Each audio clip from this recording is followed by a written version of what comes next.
rivers and waterways. I just love all of the little moments out on the river, all the little snapshots of life. I'm visiting old friends Baby elephants, very playful. and meeting local heroes. She's really not happy with me.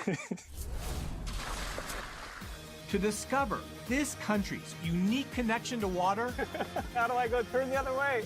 in a whole new way. I've visited a lot of places in Thailand, and honestly, I didn't even know a place like this existed.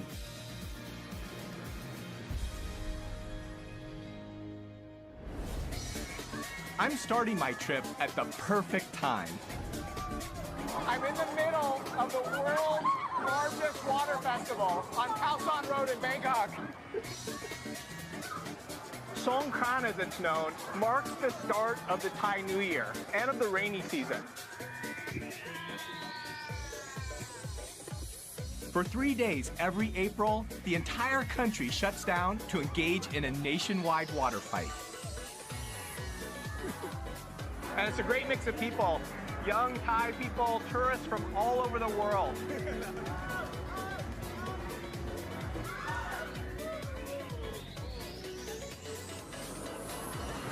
It's easy to see why Songkran is Thailand's most popular festival. I want to go and check out the more traditional side of Songkran to get a better sense of the importance of water to people here in Thailand.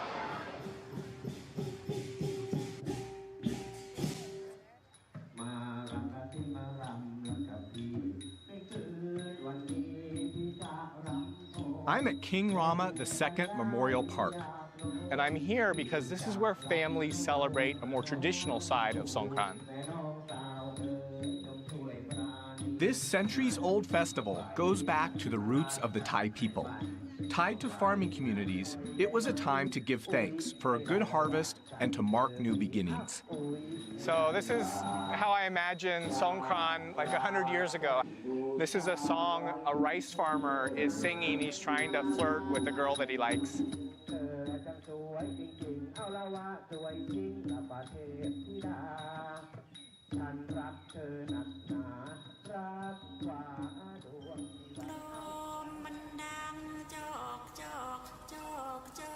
This is the original way of celebrating the Thai New Year, where water is used as a symbol for both cleansing and renewal.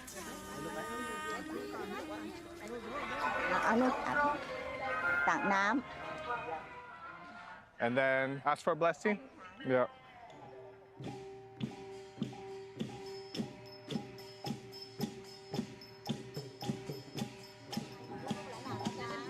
Water is also used to honor one's elders and get their blessings in return.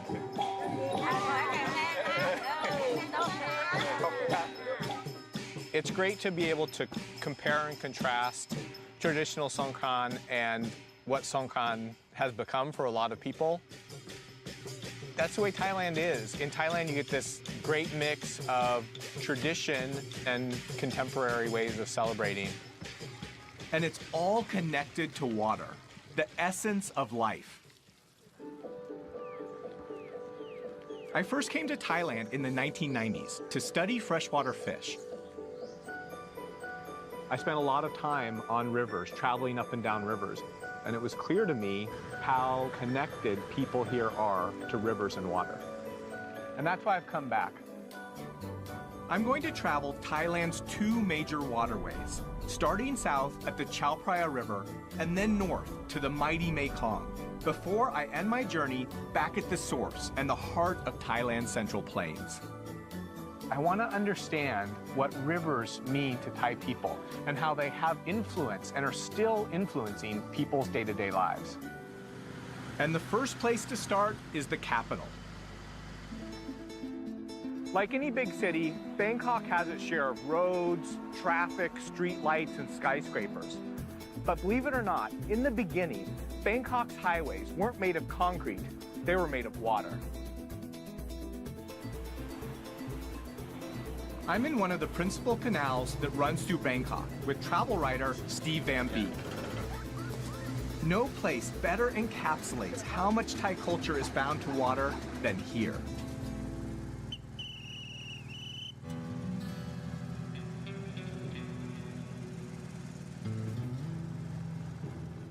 This is the postman? Yeah. Sawadee krap. Can I send a postcard? Yes. Yeah. So just like a normal postman, he has his bag of mail and does a couple miles on the river every day. My friend doesn't live on the river. Is it okay? Yeah. Khop khun krap. Khop khun krap.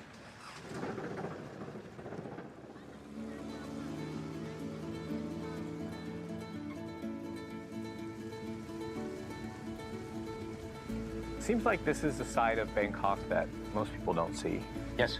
Life here is still a bit like it was in Bangkok about 30 years ago. In other words, boats are still used to get into these areas that the roads don't reach. It's their principal form of transportation. Steve spent over 11 years living by the river and has seen how water permeates every facet of life here. Water is the lifeblood of the Thais.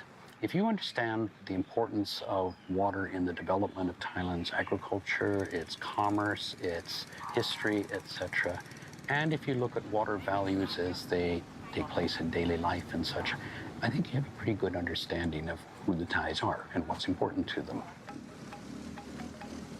I can see why Bangkok was once called the Venice of the East. Most of the city once consisted of a labyrinth of canals that were built hundreds of years ago. Thais recognized early on was that instead of being an obstacle, water could actually be a facilitator of economic growth, transportation. Today, these canals have all the modern amenities of a normal city.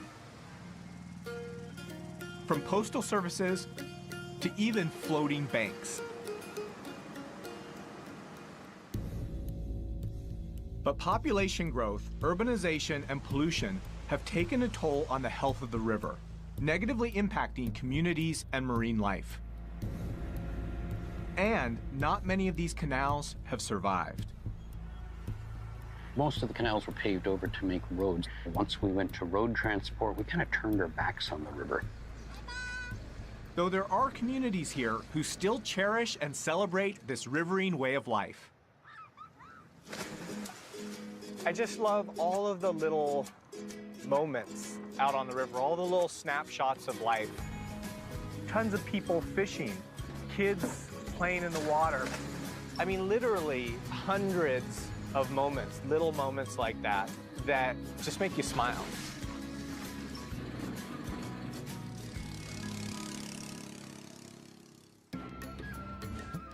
Thailand's waterways aren't just a conduit for transport and trade. The rivers themselves are also a source of sustenance. And even in some of the most inhospitable places, Thais have managed to find ways to harvest from the land. I'm heading southwest to an intersection where the rivers meet the sea. This place is a hot, muddy swampland. And the salt levels in these intertidal zones would kill an ordinary plant in hours. But it's in these mangroves where something remarkable happens. On previous research trips, I've caught everything from giant freshwater stingray to small black-tip reef sharks right in this region. It's one of the most biologically rich and complex ecosystems on Earth. Over the last 20 years, the local community here has actively been replanting mangrove forests that were once cleared for development. And as the forest has come back, life in this area has come back too. And with the life, people's livelihoods. During high tide, this entire area is underwater. Even so, local people have found some ingenious ways to make use of this piece of real estate. And it all happens at low tide. As the ocean waters recede, they leave behind mudflats that extend far out to the horizon. Impossible to cross by boat or on foot. People here use these giant wooden skis or surfboards. The same way that you might use snowshoes to move across the snow, people use these big boards to mud surf, to move across the mud to collect small clams. Clams are a vital source of income for the community here, and an amazing example of how Thais use the river systems both during the dry and the wet season.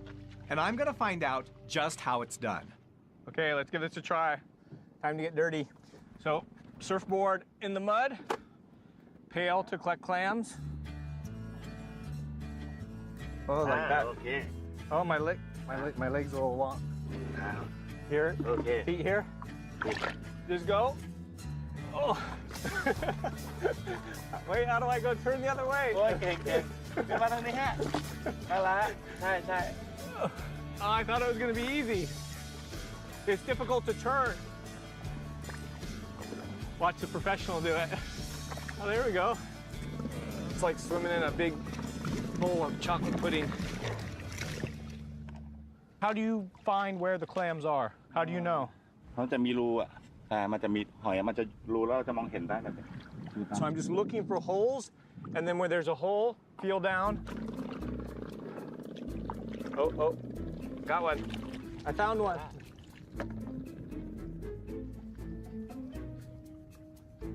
Ah! Reaching down in the hole, more often than not, I didn't get a clam, I got a crab. And as I grabbed onto the crab, they grabbed onto me. Ah! Gotta watch where I put my fingers.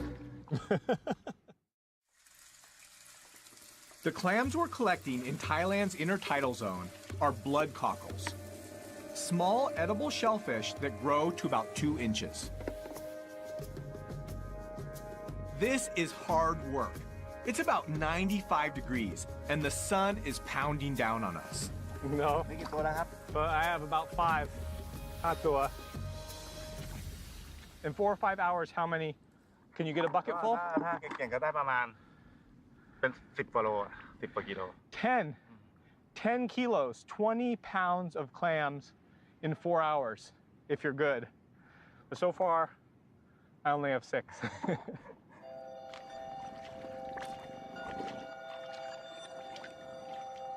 You look at this area, it seems so inhospitable.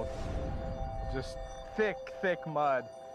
And to think that people make a living out here collecting 20 pounds of clams on one low tide, that's pretty impressive. The tide is coming in, so we head back to shore to wash and count our catch.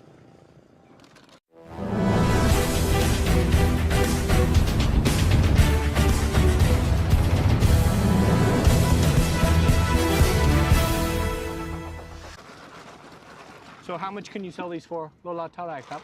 100 baht. 100 baht. So about 100 baht. So about $3 for 1 kilo. I've only collected half that, $1.50 on the market. But now that my work's done, it's time to cool off. This whole location has become a destination for ecotourists. People that come out, they want to see the stored mangrove. They want to see the monkeys. They want to play in the mud. And even the surfboards, they found a way to use them not only for work, but also to have a good time.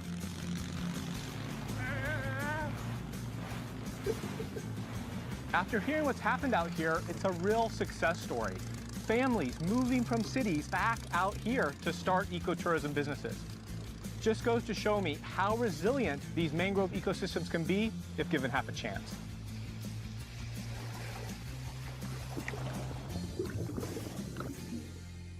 Next, I'm hitching a ride on the river to the ancient capital of Ayutthaya. The Chao Phraya is Thailand's principal river system, and it's helped shape Thai civilization. Kingdoms were founded on its shores, and the river connected ancient cities. Royal barges were the equivalent of the horse and carriage for Thai kings. Artisans typically handcrafted these 130-foot-long boats from a single teak tree, adorning them with gold lacquer and glass jewels. Originally built as warships over 7 centuries ago, Today, they're used in official state ceremonies, and one has even been declared a maritime world heritage. The river was also the main highway for commerce and trade. For centuries, barges like this have been transporting construction materials like sand and gypsum, and goods like sugar and rice up and down Thailand's rivers. These rivers were the economic superhighways of the pre-20th century, and barges like these helped build the country. I want to find out why these barges are still needed today, so I figured the best way is to jump on board one. แล้วเอาเรือนี้ออกไปแล้วไปขึ้นตรงกลางน้ำ First thing I saw when I get on the barge is a dog. I guess he's feeling territorial because I'm on his boat.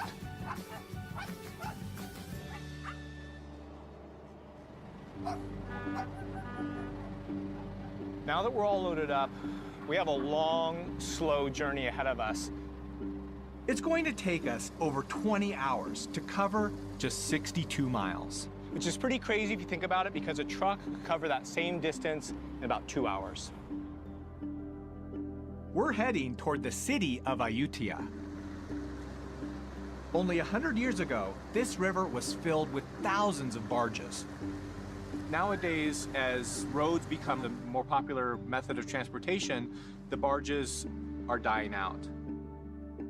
I wanted to ask steersman Pramod what kinds of goods he carries and why.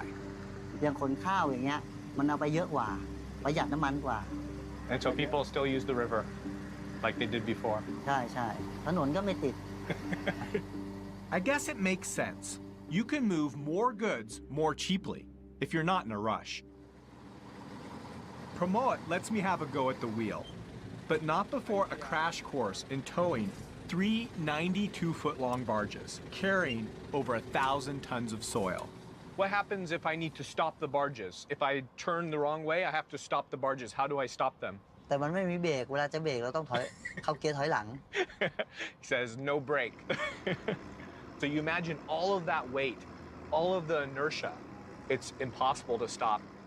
So go slow, just drive slow, be patient. ใช่ใช่ครับ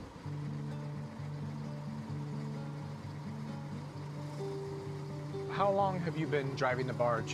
ก็นาน30 ปีได้แล้วพ่อแม่ขับเรือปู่ก็เคยอยู่เรือแปลซุงที่จังหวัดน่านล่องมาเมื่อก่อนไม่มีเครื่องไง With only a paddle, it's a 400-mile journey that back then would have taken over a month. Today, Pramod lives a waterborne life, much like his parents and grandparents did. It's a solitary lifestyle, and he could be the last of his family legacy. ปีนึงเดียวขึ้นไปบ้านไม่กี่วันหลักไปน้อยกับลูกอ่ะ Is that your daughter? ลูกสาวคนนี้ In the middle. What are your kids doing now? ลูกเรียนหนังสืออยู่ In college? Do you think your children will take over? คิดว่าไม่มาหรอกเขาบอกขับยากไม่อยากขับเขาชอบขับรถมากกว่า I'm curious to understand what motivates him to keep doing this. What do you like about being on the boat? อยู่นี่มันชีวิตอิสระแล้วเราก็เราอยู่มาตั้งแต่เกิดเล็กๆแล้วก็ถนัดกว่าคนอื่นมันก็ไม่ต้องไปเป็นลูกจ้างเขา You know, being out there, I got a sense for what that life is like. In many ways, life on the river is like taking a step back in time. Things seem more calm, more relaxed. Life seems to move at a slower pace. And that feels good. Having said that, I need to reach Ayutthaya before dark. So I say my goodbyes to Pramod and hop on a slightly faster mode of transport. Barges transported materials up and down rivers and helped build the Thai nation. But once goods got to port, there were no trucks or cars to get materials to their final destination. So people looked for the biggest, strongest thing they could find: elephants. I want to get a sense for just how these mighty pachyderms helped build the Thai nation. So I helped the mahouts. We brought a few elephants down the river for their evening bath.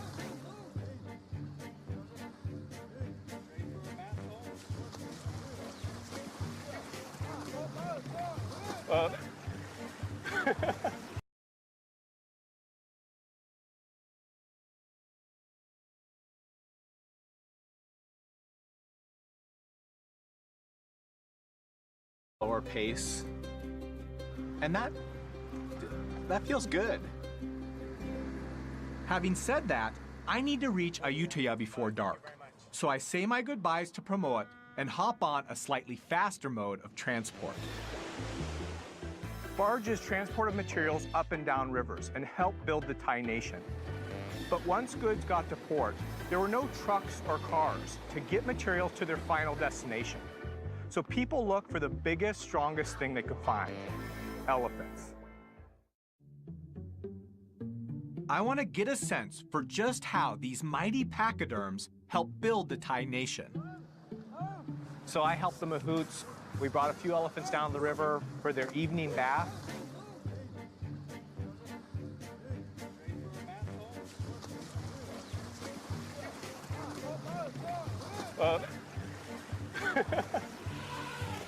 Elephants, they're just these massive, intelligent animals.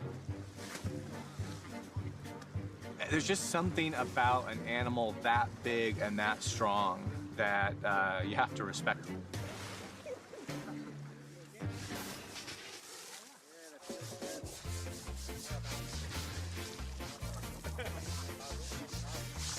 Changi, are you Thai? Baby elephants, just like young humans. Very playful. Love the water. Even though we might criticize it now, I can see how these elephants were essential to moving heavy goods. Nothing else in their day could beat them.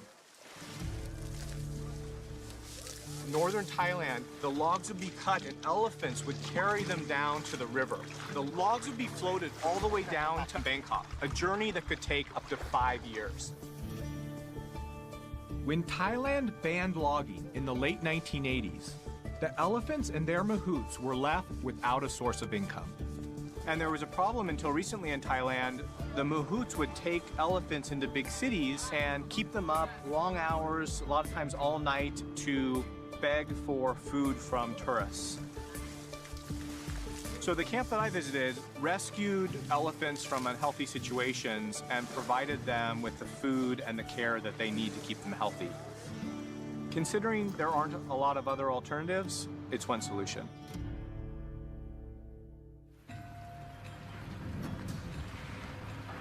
It's the late rainy season in Ayutthaya, Thailand, and surrounding this ancient capital is another key reason why the Thai kingdom thrived. Rice is at the center of life in Thailand. This ancient grain has shaped the history, the culture, and the economy of this country. I'm heading out to the central floodplains to find out how these rice fields provide a seasonal bounty. All of this fertile land around me is part of the Chao Phraya River Basin. And these fields produce enough to feed almost half the Thai population. But it's not just rice you can find in these fields.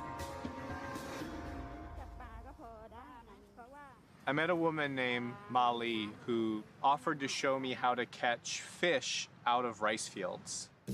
Yeah, sounds crazy. Fish in fields.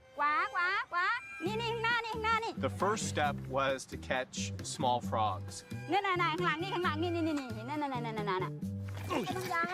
No. Got it, I got it. We were running through the mud, looking for small frogs. There were little frogs in the mud on the edge of the water, and Molly was just yelling at me, but it was harder than it looked.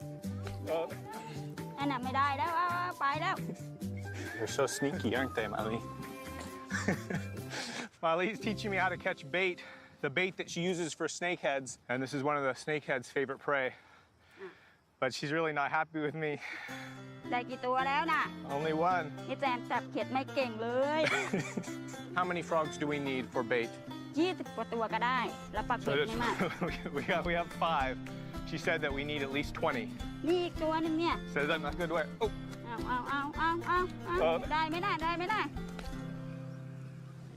We finally got enough frogs to start fishing. เราต้องไปปักเบ็ดก่อนใช่ไหมจะจับเขียดแกะเบ็ด It's very simple, just a small piece of bamboo, a string, and a hook.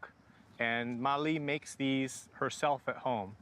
เราจับเขียดมาแล้วเราก็นี่ไง Sorry, buddy. แล้วเราก็ปักเบ็ดไม่ต้องให้เขียดจมน้ำ We're fishing for snakehead. It's one of the more common fish in the rice fields. It'll sneak up, it'll sense the movement of the prey of these frogs on the surface of the water and to ambush predators. So it'll sense the movement and then strike.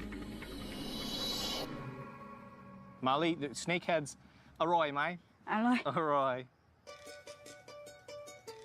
The whole process is just so simple. Molly is someone, she doesn't have a lot of resources, and yet she's come up with a way to get the food that she needs, both for her family and to sell, from very simple instruments.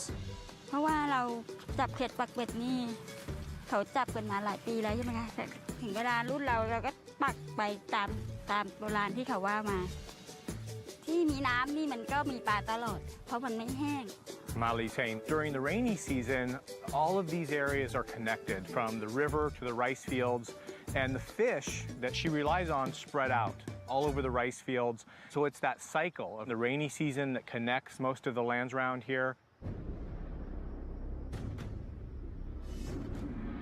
And it looks like we finally got a bite. It's amazing to me that we've just hooked a fish in the middle of a rice field in Thailand. ดึงขึ้นมาเลยดึงขึ้นมา Oh, big one. Here I go. So look at that. So a striped snakehead. This is one of the most common rice field fish, and this one's over a foot long. Molly says that in a night, she can catch 10, or in a good night, even 20 of these striped snakeheads. Good catch. It's a good one. มีความสุขไหม มีความสุขจ้ะ Look out. In the bag. Go check the other rods. จ้ะ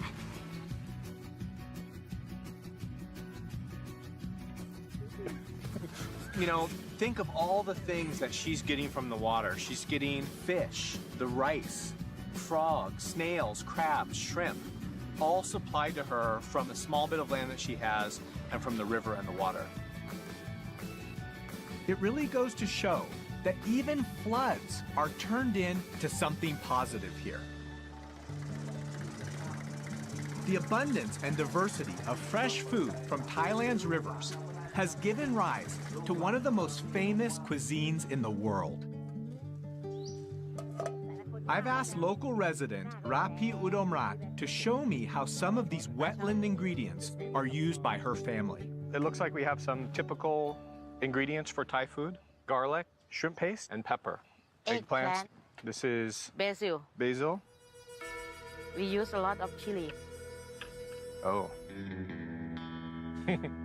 I love eating spicy food, but I don't do so good with it.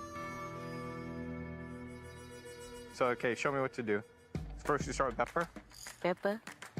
chili, Kaffir lime. kaffir lime. Yeah. Smells like Thai food. Yes. Smells good. Are these all the ingredients that you can grow in your garden? Yes. We have a little garden in almost every house. We can find in the backyard. Almost everything. Don't have to pay for. I don't think most people realize, certainly even for me, people living along the water have access to all different kinds of spices, all different kinds of vegetables and fruits, all right there in their backyard. And when families harvest more than they can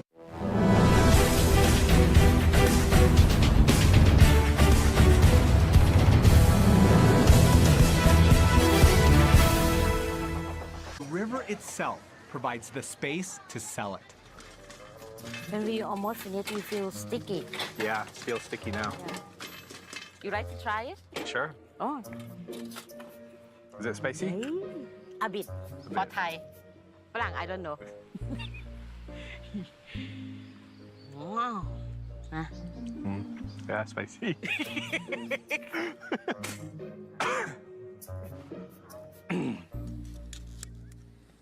let's start cooking. What makes Thai food special? เพราะว่ารสชาติอาหารไทยแต่ละอย่างต่างกัน หวาน เปรี้ยว เผ็ด เค็ม Some of the ingredients we're using are only available in this season. เสร็จแล้ว It's done? ใช่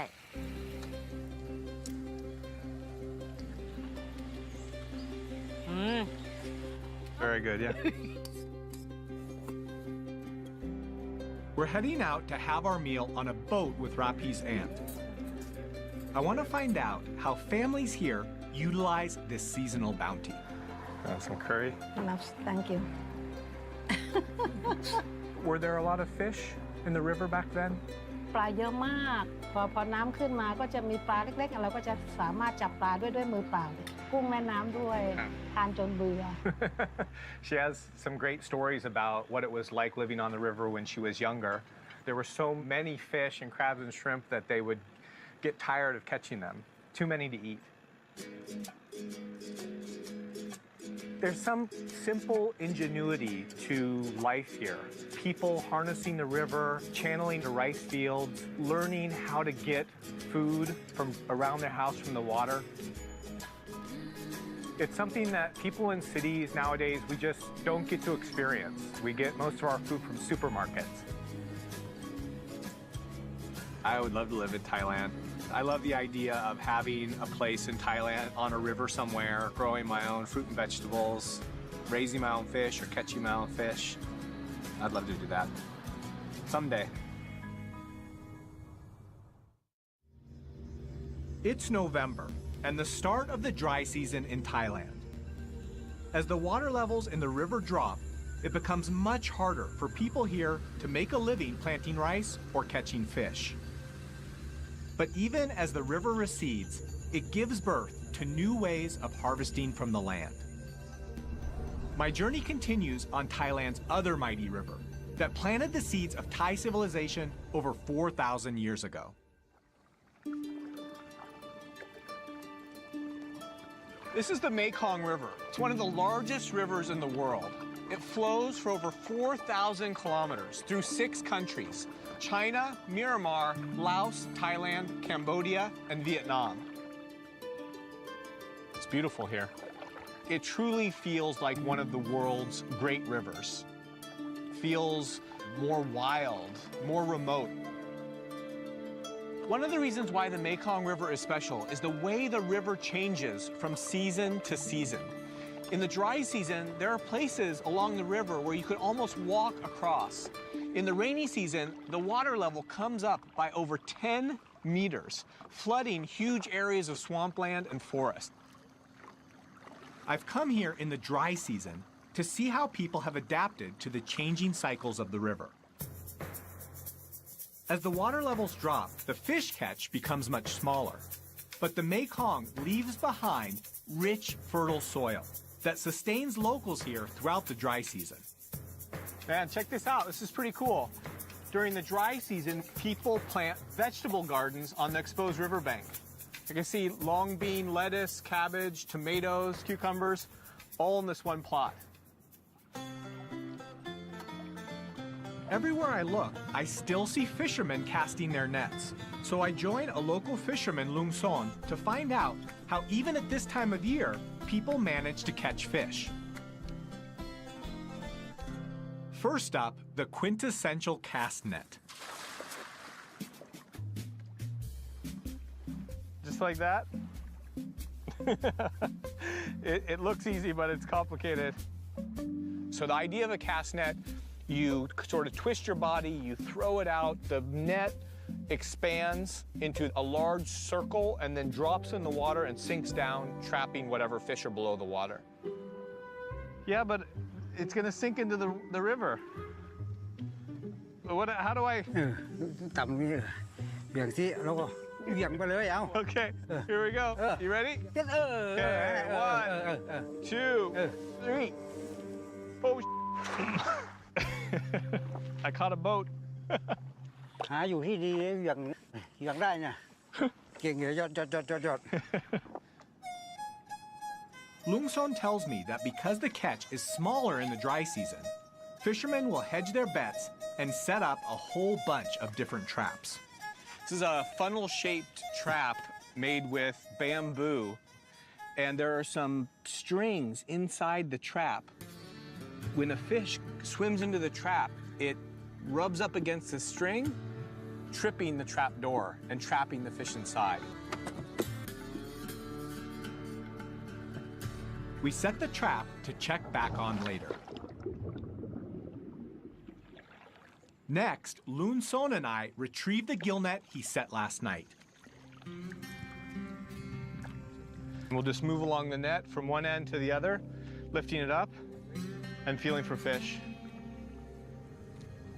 I don't feel anything yet. ไม่รู้เป็นหรือเปล่าไง Feel something? Oh, here's a fish. Nice. Check it out. Look at this. Decent sized fish. โอ้ Got one. Yeah, you happy? This is good size. Probably 1 kilo, about 2 pounds, 2 or 3 pounds. ใหญ่ไหม ปลานี่ใหญ่ไหม ใหญ่ดิ Yeah, so this is big. This is big for him. Our final stop is back at our fish trap. Let's see what we got. โอ้ยตัวเล็กๆตัวใหญ่ไม่ได้นะได้ปลาตัวหนึ่งตัวเล็กตัวไม่ One ใหญ่ fish. One small guy. ถ้าได้มาตัวเล็กนี่ก็คำปลาร้า Oh, โอ้ so you make fermented fish? So this kind of fish he uses to make a local delicacy around here, fermented fish or fermented fish paste. Lucky me, Lungson brought along a sample. So this is a jar of fermented fish. This fish here, once it's salted and spiced, it could sit for as long as a year. หอมกินปลาร้าเป็นไหม ช้อนตักดูดิชิมดูดีผมจะชิมไปดูนะโอ้อร่อยยอดจะชิมหน่อยเนี่ยชิมหน่อยเรื่อยๆเนี่ยเค็มไหม มันก็เค็มไม่เกลือ It's a full-bodied taste. It's really salty. มันถ้ามันไม่นานมันก็ไม่เป็นใช่ไหมมันก็คาวเหม็นคาวต้องให้นาน So he's saying that the longer it sits, the better it tastes. So you think about a cheese or a fine wine, and the longer it sits, the more full-bodied it gets. ๆอยากมาอยู่เมืองเชียงคานไหมถ้าอยากอยู่ใช้กินสบายอยากกินหน่อไม้ก็ขึ้นภูนู่นอยากกินปลาก็ลงโขงแบบสบายแบบพอเพียงแบบว่าพออยู่พอกินแล้วก็พอ It's fascinating to see, at any moment, whether it's the wet or the dry season, people here have learned to make the best of a situation. The Mekong River is the rice bowl of Asia, and I really get the sense that people eat, pray, love, and live with the ebb and flow of the Mekong River. Over the centuries, the Thais have harmonized their lives with the seasons. In recent years, though, dams built upriver have made the flow of water highly unpredictable, disrupting the river's ecology and affecting people's livelihoods. So to make sure that they can survive when times get tough, the Thai Department of Fisheries worked out a solution. I'm heading to the Chiang Rai Fisheries Research Center to find out how they're engineering the nation's huge supply of fish. Inside this pond are tilapia, an African freshwater fish known for its quick growth and plentiful meat. It's probably the most popular cultured fish in Thailand. About 200,000 tons of tilapia are produced in Thailand every year. And the process for breeding them is quite unusual. The breeding program is part of a royal initiative in Thailand. There you go. Tilapia is an easy aquaculture fish, but to maximize their yield, researchers use an extraordinary trick to rear them. Wow. ตัวเมีย ตัวเมียไม่มีไข่ Oh, wow. The female fish, their mouths is filled with eggs. So these fish actually keep the fertilized eggs in their mouth. This is a process that I've never seen before. And so what we're doing is we're removing these young fish from the mouth of the adults as part of the breeding process. So how do we get the eggs out of the mouth? Oh, wow. That's crazy. So just shaking the eggs out of the fish's mouth. Oh, here? Oh, wow. Yeah. I mean, 200 or 300 young fish in one adult's mouth.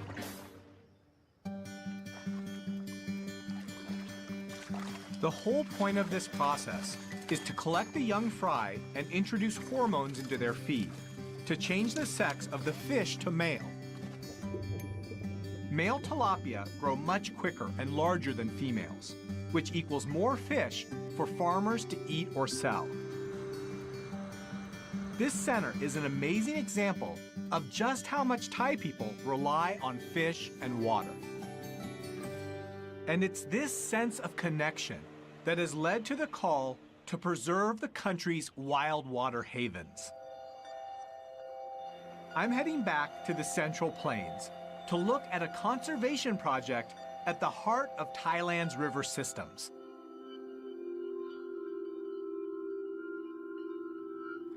Right now I'm out on a huge expanse of water. It's a big lake that's part of Thailand's largest wetland. It's called Bung Boraphet. And it's close to where 4 of Thailand's rivers come together to form the Chao Phraya. And historically, this is a location that was used for hunting and fishing, but more recently, it's been protected as a national park. I'm here with Som Sak Tong Hun from the Fisheries Department to find out more about why this place is so important. ตรงเนี้ยช่วงหน้าน้ำให้เข้ามาให้ลูกปลาเข้ามาเจริญเติบโตซึ่งจะสัมพันธ์กับช่วงหน้ามันก็พอปลาโตก็จะหนาวพอดีก็จะมีนกเข้ามาเราก็จะเห็นว่ามันสำคัญตรงที่ว่าทุกอย่างมันสอดคล้องกัน Bung Boraphet is home to dozens of indigenous and migratory bird and fish species. Everything from Siberian rubythroat to ducks that flew here all the way from Pakistan. But I'm here to see something with more teeth. This area used to be home to over 30,000 Siamese crocodiles. But because of overhunting in the 1960s, there are now only about 100 left in the wild here. Are crocodiles important to the Bung Boraphet ecosystem? จระเข้เนี่ยนะครับถ้าพูดถึงในแง่แล้วเนี่ยเป็นสัตว์ที่ช่วยควบคุมระบบนิเวศยังเป็นตัวที่จะบ่งชี้ถึงความอุดมสมบูรณ์ Thankfully, conservation efforts here are helping their numbers rebound. I've visited a lot of places in Thailand, been to a lot of different rivers, but I've never been here. And honestly, I didn't even know a place like this existed. And it feels like a place where water is very important, the most essential element.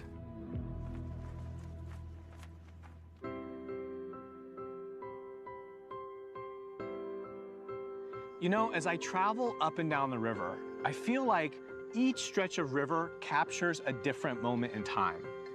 And if I put that timeline together, I can see the past, present, and future possibilities for this country. And I've learned the vital role that water and rivers play in the Thai economy, in Thai culture, and religion. Here in Nakhon Sawan, I've seen how people are starting to think about the river in new ways, how important it is, and taking steps to protect their national